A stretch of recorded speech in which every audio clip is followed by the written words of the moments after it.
السلام عليكم ورحمة الله وبركاته. أنا وحنا كنمي بوهودلي reer Buuhoodlaan ay waliba dhaalgalow meesha la yiraahdo ama Sagalooley ba ayaanu ka nimi ciidankani ka soo kacay ciidankani waa ciidan ma dhibaan garaada waxay u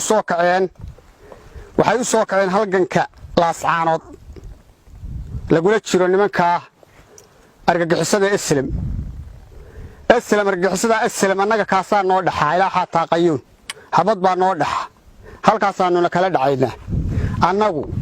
waxaanu nahay SSC Soomaaliya Sanaag iyo Cayn waxaana la yiraahdaa badhibaan waxaanu nahay nimanka halkan tuban waxaanu nahay reer Galooley waligeena waxaanu ahayn SSC Soomaaliya Sanaag iyo Cayn baanu ahayn hadda ka hor markii khaataba jirtay gabayadan tirey baa aniga qoran oo Soomaaliland aan ku diidana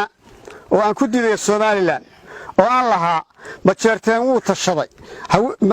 wuu tashaday marraba ma dhaqaaqayaan hawiye xamar buu mulkiyay isaaq waa ma tadoox maafalka Hargeysa tahay diyaaradda beesha suran ninkii aan garan macleen markaa loo meeriyaa oo muriga boogtiin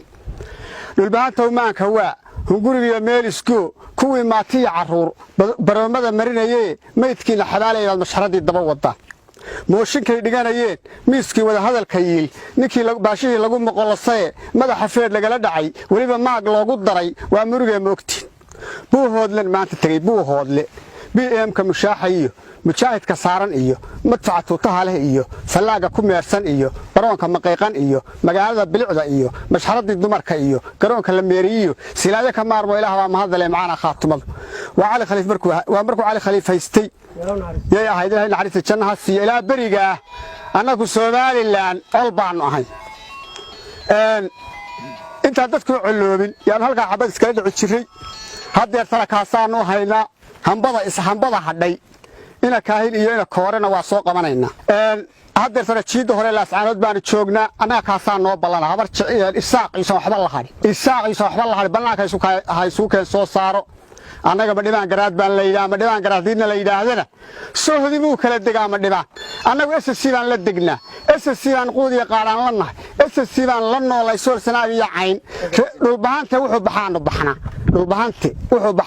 wuxuu dilana waa dilaynaa wuxuu daayana waa deeynaa annagu dhulbaantaan la oodna annagu dhulbaantaan la degaana saasaan lagu ogeeyay salaam aniga waa Xamdi Xasan Samatar oo u dhashay magaalada Galooley ee gobolka Cayn waxaan maanta u sheegayaa gobolka Cayn iyo SSC iyo dhulbaante iyo gacali islaamba wixii maqlay waxaan u sheegayaa in aanu soo gurmanay oo aanu ku talagalay in la jahaadno nimanka Islam waxaan joogaa furinta barta ugu horeysa laascaanood ayaan ka hadlayaa waxaan doonayaa inaan ku janno tagno Soomaaliland iyo isaaq asalaam anagu dhulbaantaan nahay sida gudoomiyuhu sheegay anagu dhulbaantaan nahay dhulbaanta wuxuu baxana ciidu dilana waa dilayna ciidu daayana waa daayeen bismillaahir rahmaanir rahiim ciidanka aad arkaysaan ee ku fayshan waa ciidanka beesha madhibaan ee dagaalka kula jira jabhadda argagixisada Islam kuna dhimanaya wuxuuna ciidankani ka yimid gobolka Cayn deegaanada Galooley waxaanu leenahay wax laale wixii horay ugu jirayna waa ku jiraan jiidaha hore annaguna jiid dooraan ku jiraa kuwa kale oo badan